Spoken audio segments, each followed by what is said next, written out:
Try it the next time you get a chance. Engage someone with conversation, wife, brother, whomever, and really get them going. Make sure they're talking when you walk out of the room. It's probably best to ask an open-ended question before leaving. By the way, what did you think of that insert film? Something like that. Nothing that allows a quick answer. Ever since I first did it, I haven't been able to replicate what happened, and I have a theory as to why. But first, let me tell you what happened.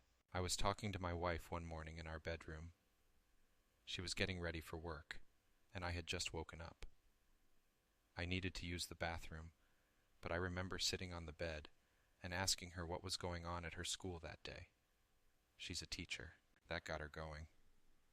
She started raving about a famous writer visiting the elementary that morning. She wouldn't stop. I remember getting up and walking out of the room.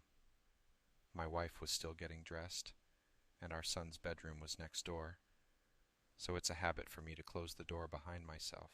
As I was closing it, she was still talking excitedly, and he said he's going to donate a copy of his book to all the... I left the door ajar. It was the tiniest crack, barely a sliver of bedroom sunlight peeking through. I only closed the door slowly because I wanted to hear what she was saying. But damn, I had to piss badly. Thought I could sit through her speech, but it was going too long. Right when the door had that minuscule crevice between it and the doorframe, I saw, with one eye squeezed against the sliver of light, my wife leaning over the dresser, one hand in the drawer. And she stayed like that, not a muscle twitch. I waited and waited, but she just wouldn't move. Not an inch. But I could still hear her voice. Still as excited, still yelping. And then after that, we'll be having a picnic with him. It was her voice, but I was looking straight at her. Her lips weren't moving. She was leaned over our oak wood dresser, the sunlight turning her exposed back golden as she froze in place while digging for a blouse. There was another voice. Not a woman's, not a man's. I can't describe it, I simply can't. But I distinctly remember some other voice saying, and I quote, "Oh shit." Suddenly, my wife started moving again. She yanked the blouse from the drawer, turned to me and said, "Are you even listening?" I opened and cracked the door countless times after that, but it never happened again. I think because I consciously try to redo it, it won't work. Whoever's at the controls or whatever is aware of my efforts. They won't mess up again. But maybe one of you can slip under the radar. Mom said being chosen by the sea gods would feel like asterisk butterflies asterisk in my lungs. My boyfriend was chosen last year. Kyan started choking up blood-stained water in the middle of class. Within an hour, the town elders dragged him down to the beach shallows. I didn't see his sacrifice, but I did hear his frightened cry. Even when they sliced Kyan's voice from his throat, I heard his gurgles for breath. For mercy our town would never grant. My town had a funny way of saying, "Sucks to be you," when sacrificing their 18-year-olds to appease a sea god. Being chosen did not feel like butterflies in my lungs. Waking up with salt water gushing through my mouth, I screamed for my mother. I was choking, spluttering, drowning. It hurt, straining my chest and taking hold of my heart, squeezing between phantom fists. Mom carried me down to the shallows where townspeople already gathered. I was forced to my knees in ankle-deep water. So cold, and yet I felt weirdly comfortable, almost at peace enveloped in the waves. I wasn't as scared as I thought. Mom was dragged away and a sacrificial blade pricked my throat. I didn't even feel it.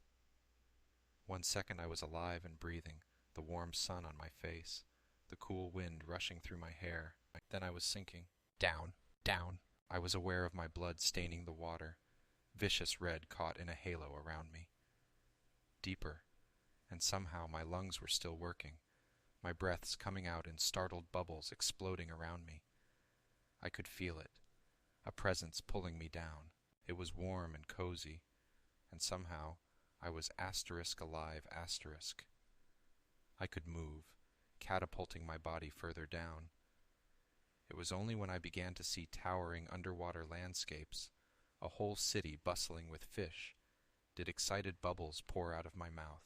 Schools of fish flew past me, merpeople carrying tiny merbabies with their fluttering tails. I recognized them, Maya and Olivia, who were sacrificed 2 years prior. They swam past me with brand new tails growing from their torsos, completely blanking me. I followed them, aware my human legs were a little slower. I stopped, however, when I glimpsed him Cayenne. He was beautiful asterisk. Sporting a long silver tail, his dark curls were adorned with seaweed, like a prince. Cayenne! I had no voice. Instead, red-tinged bubbles exploded from my mouth. I started towards him, but his eyes were strangely empty, hollow. Looking closer, I noticed seaweed wrangled around his throat, markings carved into his arms and face. Cayenne swam past me, tailed by a bulging fish-like thing that resembled a girl. In her arms, a tiny baby with bulging eyes and a deformed head, with Cayenne's features. Finally!